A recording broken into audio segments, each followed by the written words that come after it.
రాజమండ్రి సిటీలో ఇంతవరకు 128 మందికి ₹1,74,00,000 ముఖ్యమంత్రి సహాయ నిధి ద్వారా అందజేశామని ఎమ్మెల్యే ఆదిరెడ్డి వాసు చెప్పారు. ఇప్పుడు 18 మందికి ఎల్ఓసీలతో కలిపి సుమారు 18 లక్షలు ఇస్తున్నామని ఆయన తెలిపారు. మొత్తం 146 మందికి ₹1,92,00,000 అందించనున్నట్టు తెలిపారు. 42 ఫైళ్లు పెండింగ్ లో ఉన్నాయని, వారికి త్వరలో చెక్కులు పంపిణీ చేస్తామని ఆయన చెప్పారు. వైఎంబీఏ హాల్లో 18 మంది లబ్ధిదారులకు సోమవారం సీఎంఆర్ఎఫ్ చెక్కులు పంపిణీ చేశారు.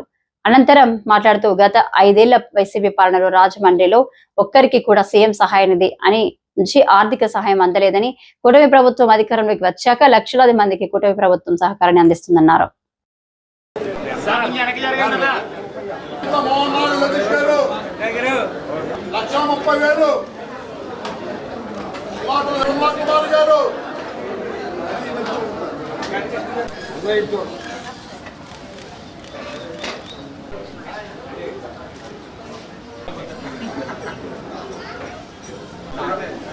రెడ్డి ఈ నియోజకవర్గానికి కానీ ఈ నియోజకవర్గానికి ఇచ్చింది 0.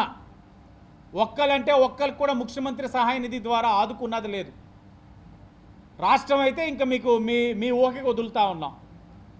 ఈ నియోజకవర్గంలో సంవత్సరానికి మొన్నే నేను చెప్పున్నా, ఈ ఒక్క సంవత్సరంలోనే 128 మందిని ఆదుకోవడంతో పాటు కూటమి ఆ 128 మందికి ₹1,74,09,025 మేము తీసుకురావడం జరిగింది. కూటమి గర్వంగా చెప్తా ఉన్నాం.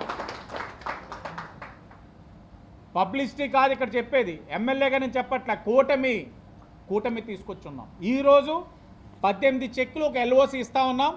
ఆ 18 చెక్కులు ఎల్ఓసి కలిపి 19 విలువ ₹18,08,749. మొత్తం ఈ నియోజకవర్గం ఈ రోజుకి 147 మందికి ముఖ్యమంత్రి సహాయ నిధి నుంచి ఆదుకోవడం జరిగింది.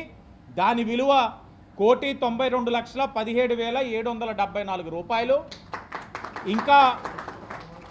ఇంకా 42 ఫైల్స్ పెండింగ్ ఉన్నాయి. దాని విలువ వచ్చి ₹1,55,82,206. అంటే ఇవన్నీ కూడా ఒక ఆలోచనతో 10 మందికి సేవ చేయాలని ఒక సంకల్పంతో ముందుకెళ్తా ఉన్నాం. ఇప్పుడే వస్తూ ఉన్నప్పుడు రివర్ ఫ్రంట్ చూస్తూ ఉన్నాం.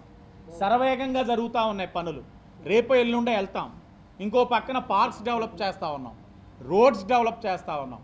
సంక్షేమ కార్యక్రమాలు అన్నీ కూడా లబ్ధిదారులకు ఇచ్చే కార్యక్రమాన్ని తీసుకుంటా ఉన్నాం. ఇంకో విధంగా ఎన్టీఆర్ వైద్య సేవలు వర్తించని వారు ఈ యొక్క సీఎం రిలీఫ్ ఫండ్ ముఖ్యమంత్రి సహాయ నిధి ద్వారా ఆదుకుంటా ఉన్నాం.